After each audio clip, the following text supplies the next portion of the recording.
out the door, and your pockets can find us no more. It's just you and me, and there's nothing I can do. I'm stuck with you, stuck with you, stuck with you. Assalamualaikum warahmatullahi wabarakatuh. Perkenalkan, nama saya Ainun Amiruddin dengan NIM 4522367. Di sini saya akan memaparkan materi saya mengenai komunikasi nonverbal.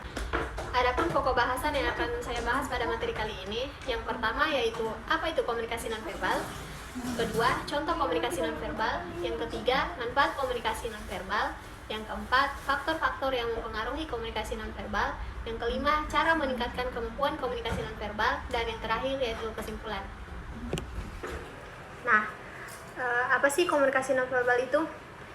Komunikasi nonverbal adalah bentuk komunikasi yang tidak menggunakan kata-kata, tetapi menggunakan bahasa tubuh, gerakan, kontak mata, ekspresi wajah, nada suara, dan isyarat lainnya untuk menyampaikan informasi atau pesan. Komunikasi nonverbal memainkan peran penting dalam interaksi sosial dan dapat memperkuat atau bahkan menggantikan komunikasi verbal itu sendiri. Contoh komunikasi nonverbal. Contoh komunikasi nonverbal yang pertama ada ekspresi wajah. Ekspresi wajah disebut menjadi bagian penting dari komunikasi nonverbal karena kita bisa memberikan banyak informasi ke lawan bicara lewat ekspresi. Misalnya saat kita merasa excited dengan lawan bicara, maka ekspresi wajah seperti tersenyum akan muncul. Sedangkan saat sudah bosan, maka ekspresi wajah cemberut akan keluar dengan sendirinya. Ekspresi wajah juga akan menjadi hal pertama yang dilihat bahkan sebelum kita mulai berbicara. Pasalnya, saat kita menunjukkan ekspresi wajah yang jutek, pastinya juga akan membuat orang lain merasa terganggu. Itulah mengapa menjaga ekspresi wajah juga sama pentingnya dengan menjaga perkataan saat berbicara. Yang kedua, ada gestur. Gestur tubuh juga menjadi salah satu contoh komunikasi nonverbal yang wajib kamu pahami. Misalnya, kamu menunjukkan gestur tubuh yang tidak nyaman saat berbicara, maka lawan bicara akan tahu jika kamu merasa terganggu. Contoh komunikasi nonverbal yang ketiga yaitu bahasa tubuh.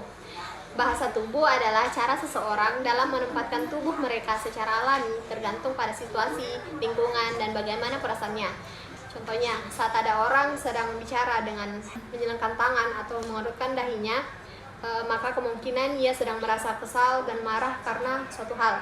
Oleh karena itu, saat sedang berbicara dengan orang yang dihormati, tidak hanya ucapan yang perlu dijaga, tetapi bahasa tubuh juga perlu diperhatikan. Yang keempat itu ada sentuhan. Sentuhan juga menjadi salah satu contoh dari komunikasi nonverbal. Namun, sentuhan akan lebih cocok dilakukan pada orang yang sudah kamu kenal, lebih akrab. Jika melakukan sentuhan dengan orang yang belum dikenal, pastinya akan terjadi kecanggungan atau bahkan salah paham. Contoh komunikasi nonverbal yang kelima yaitu ada penampilan. Penampilan yang ditunjukkan dari model atau warna pakaian, gaya rambut, hingga gaya makeup juga sangat penting untuk diperhatikan. Misalnya saat kamu akan melakukan interview kerja, tentunya penampilan juga akan dinilai oleh para rekruter.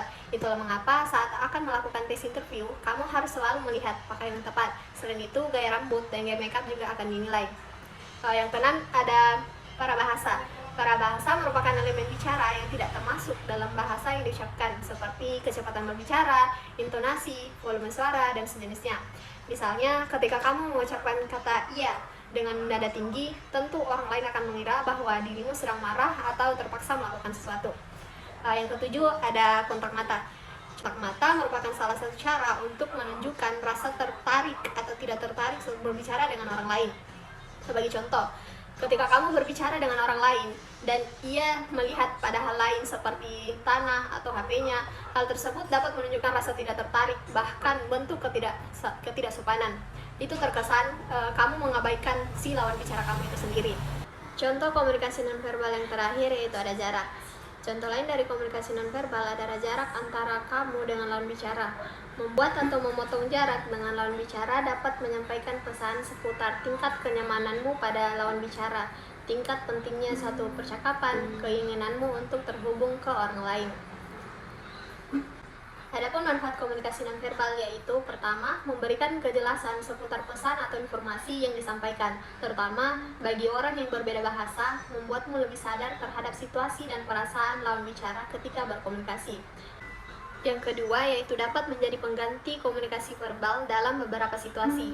Yang ketiga, sangat berguna jika berkomunikasi dengan orang yang tunaksara, tunawicara, atau tunarungu. Keempat, membantumu menunjukkan kepercayaan diri, antusiasme, dan profesionalisme.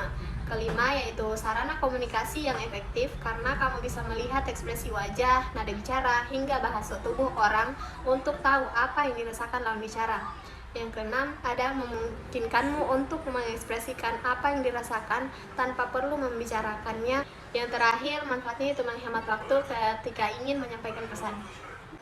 Faktor-faktor yang mempengaruhi komunikasi nonverbal. Yang pertama yaitu ada logat daerah. Dalam logat beberapa daerah di Indonesia yang berbeda-beda, manusia mengekspresikan dirinya lebih baik dengan kelompok orang yang memiliki latar belakang daerah yang sama. Ini membuktikan bahwa emosi tidak diekspresikan secara universal. Yang kedua, ada norma dan aturan budaya. Norma dan aturan budaya berperan penting pada komunikasi nonverbal. Norma memungkinkan memiliki efek tidak langsung karena mengarahkan manusia bertindak pada aspek-aspek tertentu dari suatu situasi. Setiap budaya memiliki sistem nilai yang berbeda sehingga situasi yang sama dapat menimbulkan emosi yang berbeda dalam konteks budaya yang berbeda. Norma-norma sosial tidak hanya mengatur siapa yang menunjukkan emosi yang mana, tetapi juga bentuk spesifik dari ekspresi emosi tersebut. Yang ketiga, ada gender. Konstruksi sosial akan gender telah mengatur selama bertahun-tahun dalam kehidupan kita. Ada peraturan-peraturan tak tertulis di masyarakat tentang bagaimana seharusnya perempuan dan laki-laki bertindak. Hal ini pun berdampak pada pola komunikasi nonverbal yang ditafsirkan oleh perempuan dan laki-laki. Perempuan cenderung diasosiasikan dengan sikap lemah, lembut, keibuan, dan sementara laki-laki dikaitkan dengan perilaku yang maskulin dan gagah. Perempuan diizinkan untuk lebih emosional dan ekspresif, sementara perilaku tersebut dinilai tidak lazim dilakukan laki-laki. Yang keempat itu ada status. Perbedaan ekspresi dan pengenalan akan emosi juga ditentukan berkaitan dengan status atau kedudukan seseorang. Seseorang dengan status superior diharapkan berperilaku dengan pola-pola tertentu. Misalnya, ekspresi kemarahan tidak dikehendaki dilakukan oleh seorang dengan kedudukan terpandang.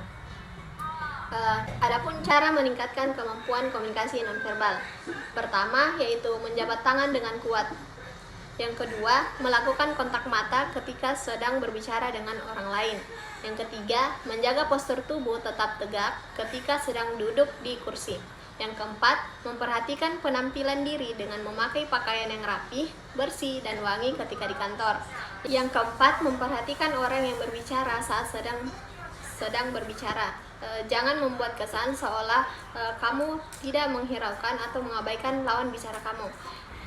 Bagaimana meningkatkan keterampilan komunikasi nonverbal? Dalam meningkatkan komunikasi nonverbal, ada banyak teknik komunikasi yang dapat kita lakukan. Mulai dari mendapatkan masukan dari teman atau kolega hingga kursus. Yang pertama itu ada membangun kesadaran diri. Salah satu cara terbaik untuk meningkatkan keterampilan komunikasi nonverbal Anda adalah dengan melatih kesadaran diri. Saat Anda bertemu dan berbicara dengan orang lain, waspadai kebiasaan apapun yang Anda miliki, seperti isyarat tangan, mengucapkan atau terlalu sering menggunakan sentuhan dalam komunikasi. Ketika Anda menyadari bahasa tubuh, ekspresi wajah, dan isyarat nonverbal lainnya, Anda dapat menyesuaikan diri dengan kata-kata Anda dan membantu mendukung keterampilan komunikasi verbal Anda. Yang kedua ada teknik membangun kesadaran diri. Jadi bagaimana Anda membangun keterampilan ini? Meningkatkan kesadaran diri dapat dilakukan dengan memantau respons otomatis Anda terhadap situasi dan pikiran. Bagaimana tubuh Anda merespons secara alami terhadap berbagai interaksi sosial. Anda mungkin ingin menggunakan buku harian atau membuat catatan mental. Bersikaplah lebih hati-hati dalam menanggapi, termasuk cara Anda berdiri dan menampilkan diri. Anda mungkin merasa perlu mengubah respons alami Anda atau mengambil jeda dan membiarkan reaksi spontan itu berlaku. Lihatlah ke cermin dan perhatikan diri Anda berbicara. Apakah Anda menggunakan banyak ekspresi wajah? Apakah Anda emosional dengan tangan Anda? Bagaimana wajah istirahat alami Anda? Tempatkan diri Anda pada posisi orang lain dan catat apa yang mungkin mereka lihat. Mereka bilang, kamu adalah orang yang menghabiskan waktu bersamamu. Sangat mudah untuk mengadopsi teknik komunikasi nonverbal dari teman dan keluarga kita, baik atau tidak terlalu baik. Memperluas lingkungan Anda dapat membantu Anda meningkatkan keterampilan sosial ini. Yang ketiga ada berlatih mendengarkan secara aktif. Ketika orang lain berbicara, apakah Anda mendengarkan mereka dengan memahami apa yang mereka katakan, atau Anda hanya menunggu sampai mereka selesai sehingga Anda dapat merespons? Mendengarkan secara aktif adalah keterampilan komunikasi yang berarti Anda memberikan perhatian penuh dan tidak berbagi kepada orang tersebut. Ini adalah tanda rasa hormat dan harus digunakan dalam setiap interaksi. Baik, mungkin itu saja materi yang dapat saya paparkan tentang komunikasi nonverbal. Adapun kesimpulan dari materi saya yaitu komunikasi nonverbal adalah melibatkan proses pengkodean dan penguraian secara sadar dan tidak sadar. Pengkodean didefinisikan sebagai kemampuan kita untuk mengekspresikan emosi dengan cara yang dapat ditafsirkan secara akurat oleh penerima. Komunikasi nonverbal sangat penting karena sifatnya yang lebih jujur dan spontan dalam mengungkapkan perasaan, pendapat, ide, dan gagasan seseorang. Dengan memahami bentuk komunikasi nonverbal orang lain, kita menjadi paham apa yang dirasakan orang tersebut ketika berkomunikasi. Mungkin hanya itu dari saya, kurang lebihnya mohon dimaafkan. Assalamualaikum warahmatullahi wabarakatuh.